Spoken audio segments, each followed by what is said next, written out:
Praise the lord. యాకోబు గ్రంథం 1 అధ్యాయం 20 వచనం.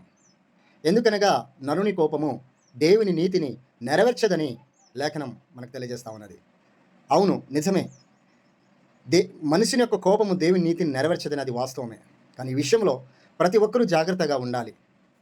ఎందుకని చెప్తే సంఖ్యాకాండము 20 అధ్యాయము 7, 8, 9, 10, 11, 12 వచనంలో చూస్తే దేవుడు మోషేతో ఒక మాట అన్నాడు. మోషే, నీ సోదరుడైన అహరోను తీసుకొని నేను చెప్పినట్టు నువ్వు చెయ్యి.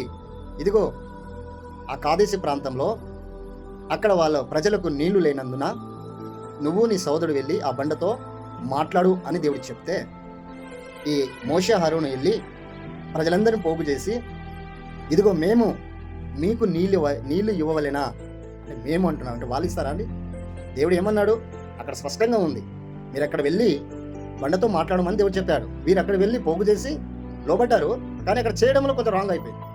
ఏం చేశారంటే, మేము మీ కొరకు నీళ్లు రప్పింపవలేనా అంటే మీరు ఇస్తారా అండి? మనుషుడు ఇవ్వగలుగుతాడా?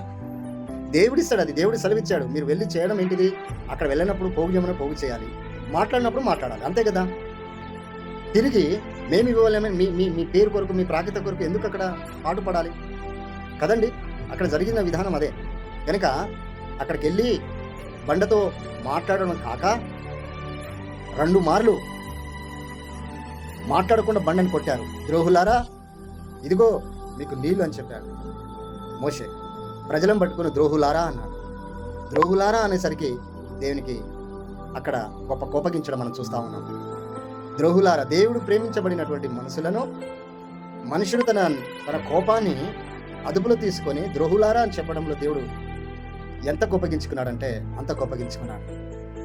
ఈ ప్రజల ఎదుట నా నామాన్ని మీరు పరిశుద్ధపరచలేదు, నా మాటని మీకు లోబడలేదు, అందుచేత మేము నా ప్రదేశానికి వెళ్ళడానికి వీల్లేదని చెప్పాడు. నిజమే కదా, వారి కోపం రావచ్చు. మీకంటే అందరికంటే దేవునికి ఎక్కువ కోపం ఉంది ఇంకా, కానీ దేవుడే కోపపడలేకపోతున్నాడు. కారణం ఎందుకు? కనికరిస్తున్నాడు, ప్రేమిస్తున్నాడు. మధ్యలో మనం ఎందుకు కోపపడాలండి? దేవుని మాటకు లోపడితే పోలే. రోమా 12 అధ్యాయం 14, 15 వచనంలో మిమ్మల్ని హింసించిన వారి కొరకు వారిని దీవించండి, సంతోషిస్తూ వారితో కూడా సంతోషించిన లేఖనం మనకు తెలియజేస్తాం. మన నీతిని కదా, మన కోపాన్ని, మన విధి విధానాలని అదుపులో తీసుకొని మనం ఏదో ప్రయత్నం చేస్తే అది దేవునికి వ్యతిరేకంగానూ వెళ్తుంది. కనుక మనం యాక్చువల్లీ ఏం చేయాలి? మనం కోపగించకుండా కేవలం ప్రార్థన చేసేవారిగా ఉండాలి. దేవుడు పగ తీర్చుకునేవాడు ఆయనని, కార్యం చేయగలవాడు ఆయనని కదా. ఆయన గాయపరిచి మళ్ళీ ఆ గాయాన్ని బాగు చేస్తాడు.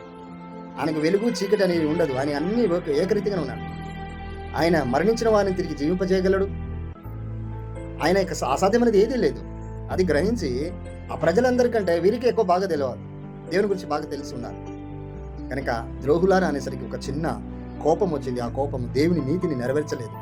సో ఈ దినాన మన ఏ పరిచయంలో కావచ్చు, సువార్తలో కావచ్చు, వాక్యంలో కావచ్చు, అన్ని విధాలుగా దేవుళ్ళు వాడబడి ఉండొచ్చు. కానీ మన కోపాన్ని దేవునిలో మనం కలపకూడదు. మనం కోపానికి వస్తే సాయంత్రమే అది ఉండి మర్చిపోవాలి. సామెతలో ఉంది పిల్లలు. అందుకు మన కోపాన్ని అక్కడ మనము వినియోగించకూడదు. జాగ్రత్త కలిగి ప్రభు నీతిని నెరవేర్చాలి. Thank you. Praise the lord.